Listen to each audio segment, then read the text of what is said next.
जय जय श्री राधा रमण, जय जय नवल किशोर, जय गोपी चित चोर प्रभु, जय जय माखन चोर। मात मेरी श्री राधिका, पिता मेरे घनश्याम, इन दोनों के चरणन में मेरा बारंबार प्रणाम। मोहिनी मूरत श्याम की वो मन रही समाय, जो मेहंदी के पात में लाली रही समाय। धन यौवन एक दिन उड़ जाएंगे जैसे उड़े कपूर, मन मूरख तू राम भज क्यों चाटे जगधूर।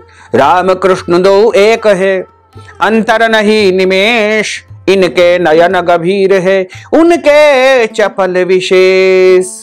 राधे तू बड़ भागिनी कौन तपस्या कीन, तीन लोक तारण प्रभु सो तेरे अधीन। बोलिए श्री वृंदावन बिहारी लाल की जय, श्री गिरिराज धरण की जय, श्री गोवर्धन नाथ भगवान की जय, श्री बाल कृष्ण लाल की जय, श्री श्याम सुंदर यमुने महारानी की जय, जगत गुरु श्री वल्लभाधीश की जय, श्री गुसाई जी परम दयाल की जय, श्री गुरुदेव की जय, लाडले लाल की जय, आज के आनंद की जय। आप सभी ने कल अधिक मास पुरुषोत्तम मास के 19वें अध्याय की कथा का श्रवण किया। अब हम सभी 20वें अध्याय की कथा में प्रवेश करने जा रहे हैं। सूत जी महाराज कहते हैं, हे विप्रो, नारायण के मुख से राजा दृढ़धनवा के पूर्व जन्म का वृत्तांत सुनकर के अत्यंत तृप्ति न होने के बाद नारद मुनि ने श्री नारायण से पुनः पूछा। नारद जी बोले, हे तपोधन, महाराज दृढ़धनवा ने मुनि श्रेष्ठ वाल्मीकि जी से क्या कहा सो विस्तार सहित मुझको सुनाने की आप कृपा करें। श्री नारायण बोले कि हे नारद जी, ध्यान पूर्वक सुनिए। राजा दृढ़धनवा ने महाप्राज्ञ मुनि श्रेष्ठ वाल्मीकि ऋषि की प्रार्थना करके जो कुछ कहा सो मैं तुमको अवश्य ही सुनाऊंगा। राजा दृढ़धनवा बोले कि मोक्ष की इच्छा करने वाले लोगों से पुरुषोत्तम मास का सेवन किस प्रकार करना चाहिए, क्या दान करना चाहिए और इसकी विधि क्या है, यह सब संपूर्ण लोक के कल्याण के लिए आप कृपा करके मुझे सुनाइए, क्योंकि आपके समान दिव्य महात्मा संसार के हित के लिए पृथ्वी पर भ्रमण करते हैं। यह पुरुषोत्तम मास स्वयं साक्षात भगवान पुरुषोत्तम भगवान ही है और भगवान नारायण का स्वरूप है। उस पुरुषोत्तम मास के सेवन से महान पुण्य फल की प्राप्ति होती है। यह बात मैंने आपके श्री मुखारविंद से भली भांति सुनी है। मैंने पूर्व जन्म में सुदेव नामक ब्राह्मण श्रेष्ठ होकर विधि से पुरुषोत्तम मास का सेवन किया, जिसके पुण्य प्रताप से मेरा मृतक पुत्र जीवित हो उठा। हे ब्राह्मण, पुत्र शोक के कारण निरंतर निराहारी मेरा यह पुरुषोत्तम मास बिना जाने ही बीत गया। अज्ञान से हुए पुरुषोत्तम मास का ऐसा फल मुझे प्राप्त हुआ और मेरा मृतक पुत्र जीवित हो उठा। श्री हरि भगवान के कहने पर इस अद्भुत पुरुषोत्तम मास का सेवन किया। हे तपोधन, मुझे इस जन्म में वह सब विस्मृत हो गया, इसलिए इस पुरुषोत्तम मास का पूजन विधान विस्तार पूर्वक मुझे कृपा करके सुनाइए। वाल्मीकि ऋषि बोले कि ब्रह्म मुहूर्त में उठ करके परब्रह्म का चिंतन करे, उसके बाद बड़े पात्र में जल लेकर के नैऋत्य दिशा में जाए। नैऋत्य का अर्थ होता है कि दक्षिण और पश्चिम के भाग को नैऋत्य दिशा कहा जाता है। और पुरुषोत्तम मास को सेवन करने वाला शौच के लिए ग्राम से बहुत दूर जाए। आजकल तो सभी के घरों में प्रायः शौचालय बने होते हैं, उनका ही आप उपयोग करें।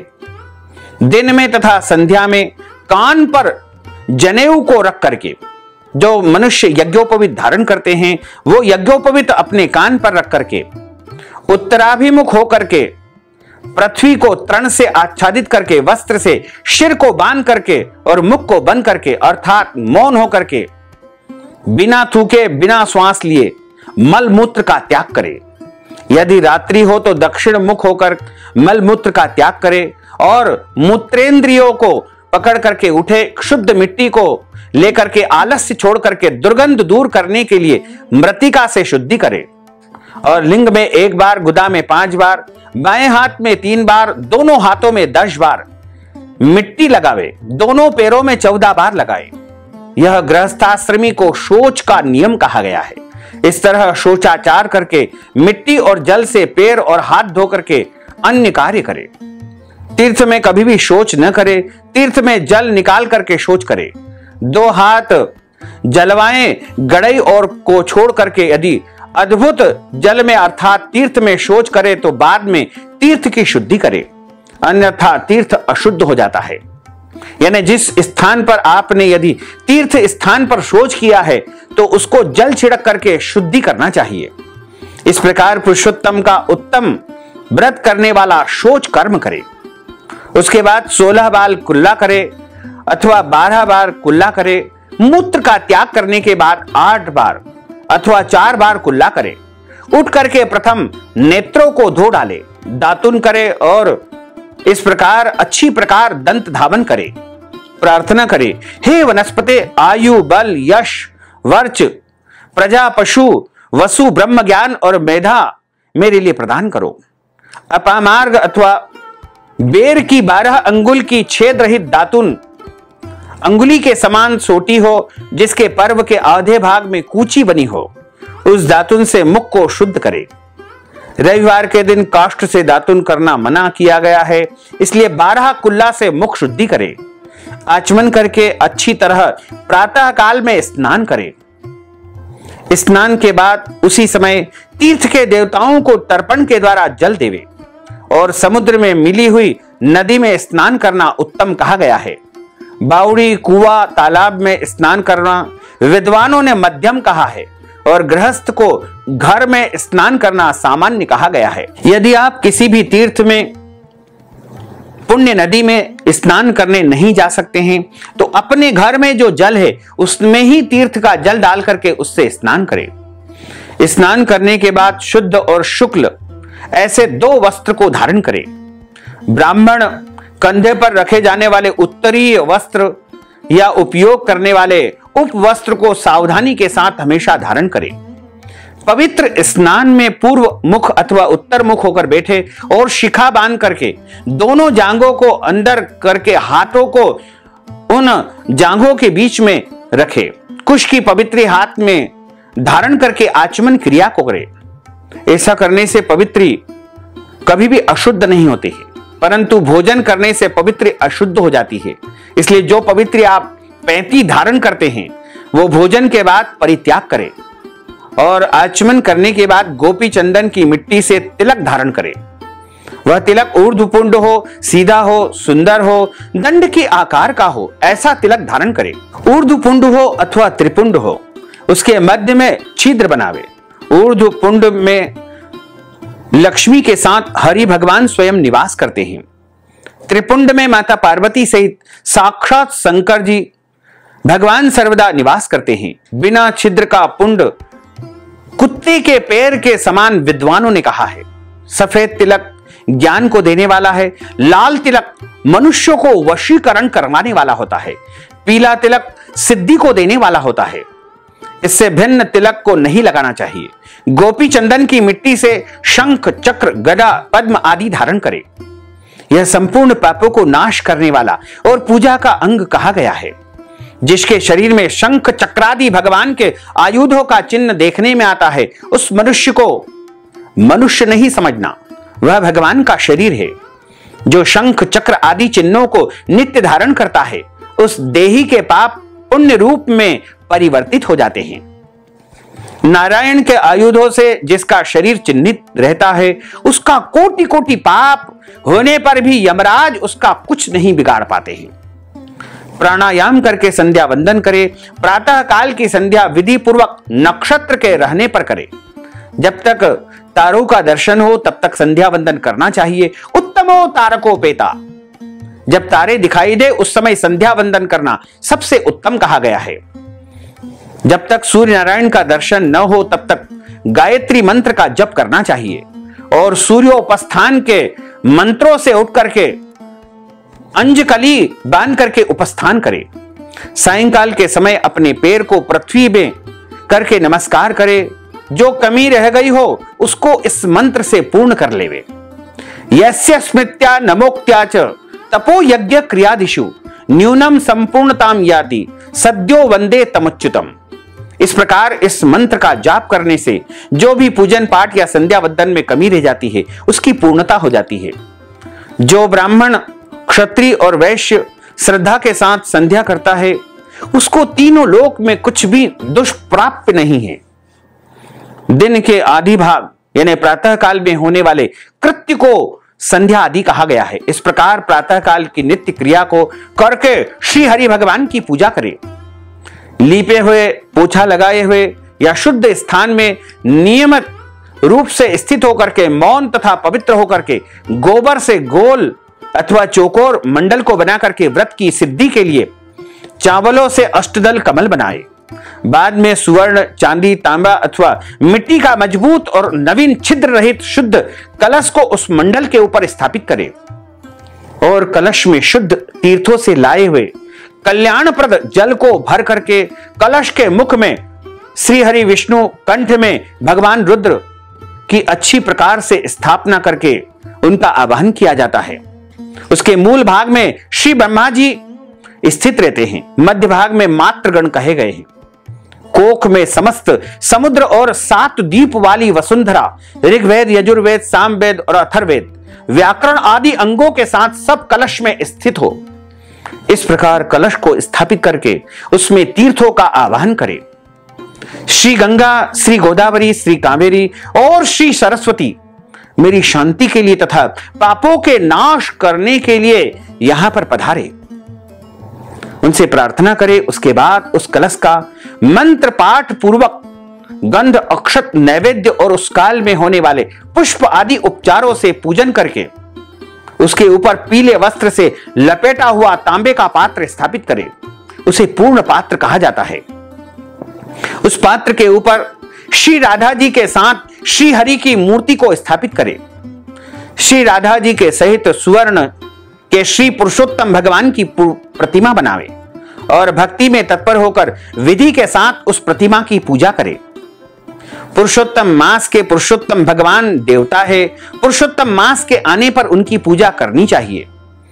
जो इस संसार सागर में डूबे हुए को उबारता है उसकी इस लोक में भी मृत्यु धर्म वाला कौन मनुष्य पूजा नहीं करता है।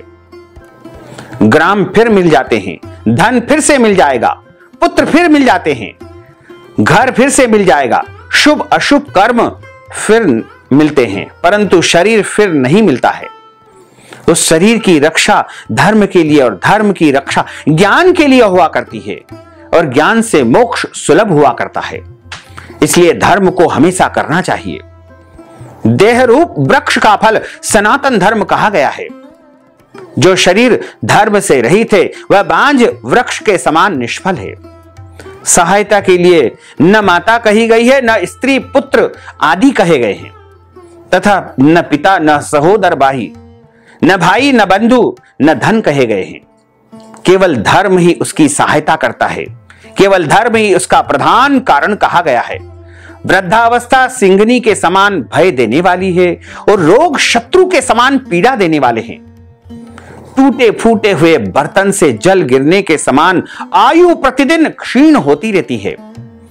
जल के तरंग के समान चंचल लक्ष्मी, पुष्प के समान क्षण मात्र में मुरझाने वाली युवावस्था, स्वप्न के राज्य सुख के समान संसार के विषय सुख प्रभृति तथा सब निरर्थक हो जाते हैं। धन चंचल है, चित्त चंचल है और संसार में होने वाला सुख चंचल है। ऐसा जान करके संसार से विरक्त होकर के धर्म के साधन में तत्पर होना चाहिए। जैसे सर्प से आधा देह निकल जाने पर भी मेंढक मक्खी को खाने की इच्छा करता है, उसी प्रकार काल से ग्रास हुआ जीव दूसरों को पीड़ा देने में तथा दूसरे का धन संपत्ति अपहरण करने में प्रेम रखता है। मृत्यु से ग्रस्त आयु वाले पुरुष को सुख क्या हर्ष करता है। वध के लिए वध स्थान को पहुंचाए जाने वाले पशु के समान सब सुख व्यर्थ है। जब धर्म करने के लिए चित्त होता है तो उस समय धन का मिलना सुलभ नहीं होता है। जब धन होता है तो उस समय चित्त धर्म करने के लिए उत्सुक नहीं होता है। जब चित्त और धन दोनों होते हैं तो उस समय सत्पात्र नहीं मिलते हैं। इसलिए चित्त, वित्त, सत्पात्र, इन तीनों का जिस समय संबंध हो जाए उसी समय बिना विचार किए ही धर्म को करना चाहिए। वही पुरुष बुद्धिमान कहे गए हैं। अधिक धन के व्यय से होने वाले हजारों धर्म है। पुरुषोत्तम मास में थोड़े धन से महान धर्म होता है। स्नान, दान और कथा में श्री हरि विष्णु का स्मरण करना इतना ही उत्तम धर्म है। यदि यही किया जाए तो महान भय से रक्षा होती है। जिस प्रकार श्री गंगा जी तीर्थ है, कामदेव ही धनुषधारी है, विद्या ही धन है और गुण ही रूप है, उसी तरह संपूर्ण महीनों में उत्तम पुरुषोत्तम मास साक्षात भगवान का स्वरूप ही है। यद्यपि यह पुरुषोत्तम मास प्रथम समस्त कार्यों में तथा यज्ञों में अत्यंत निंद्य था। इसका नाम मलमास था, तो भगवान के प्रसाद से ही पृथ्वी में साक्षात भगवान के नाम से ही पुरुषोत्तम माह प्रसिद्ध हुआ है। जिस प्रकार हाथी के पैर में सब प्राणियों के पैर लीन हो जाते हैं, उसी तरह समस्त धर्म और कला समस्त पुरुषोत्तम माह में ही विलीन हो जाते हैं। जिस प्रकार और नदियों की तुलना श्री गंगा जी के समान नहीं की जा सकती है, कल्प वृक्ष के समान अन्य समस्त वृक्ष नहीं कहे जा सकते हैं, चिंतामणि के समान दूसरे रत्न पृथ्वी पर नहीं हो सकते हैं, कामधेनु के समान दूसरी गौ माता नहीं हो सकती है, राजा के समान दूसरे पुरुष नहीं हो सकते हैं, वेदों के समान समस्त शास्त्र नहीं हो सकते हैं। उसी प्रकार समस्त पुण्यकाल इस पुरुषोत्तम मास के पुण्यकाल के समान नहीं हो सकते हैं। इसमें किसी भी प्रकार का कोई संशय नहीं है। पुरुषोत्तम मास के देवता पुरुषोत्तम स्वयं भगवान नारायण है। इसलिए भक्ति और श्रद्धा से पुरुषोत्तम भगवान की पूजा अर्चना करनी चाहिए। शास्त्र को जानने वाला कुशल शुद्ध वैष्णव सत्यवादी और विप्र आचार्य को बुला करके उसके द्वारा पुरुषोत्तम भगवान की पूजा करवाए।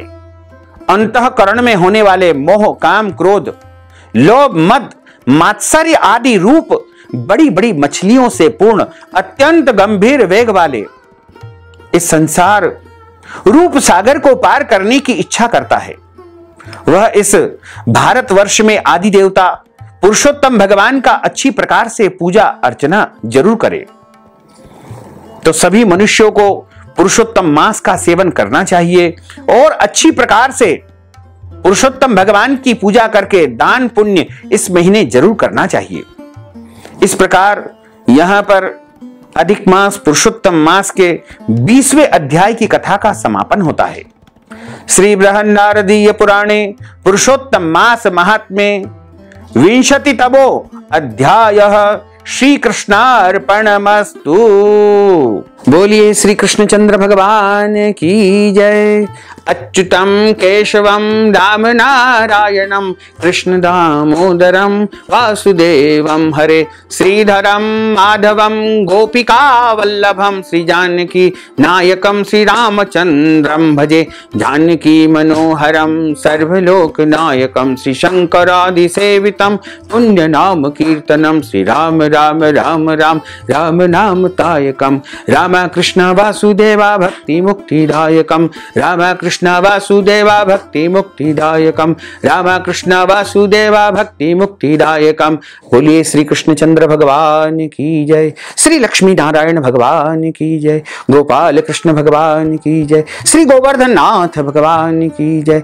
श्री गिरिराजधरण की जय। श्री श्याम सुंदर यमुने महारानी की जय। जगत गुरु श्री वल्लभाधीश की जय। श्री गोसाई जी परम दयाल की जय। श्री गुरुदेव की जय। लाडले लाल की जय। धर्म की जय हो, अधर्म का नाश हो, प्राणियों में सद्भावना हो, विश्व का कल्याण हो, सनातन धर्म की जय हो, गौ माता की जय हो, नगर बस्ती की जय हो, आज के आनंद की जय हो, कल के आनंद की जय हो, परसों के आनंद की जय हो, बरसों बरसों के आनंद की जय हो। ओम नमः पार्वती पते हर हर महादेव हर। जय जय श्री राधे भक्तजनों, माताओं, बहनों, आप सभी से अनुरोध है कि इस ज्ञानवर्धक वीडियो को अधिक से अधिक लोगों को शेयर करिएगा, लाइक करिएगा, कमेंट करिएगा। और यदि अभी तक आपने सब्सक्राइब नहीं किया है तो अभी और इसी समय सब्सक्राइब अवश्य कर लीजिए, ताकि इसी प्रकार की ज्ञानवर्धक वीडियो आपको सबसे पहले प्राप्त हो सके। आपको और आपके पूरे परिवार को सादर जय श्री कृष्ण, सादर धन्यवाद।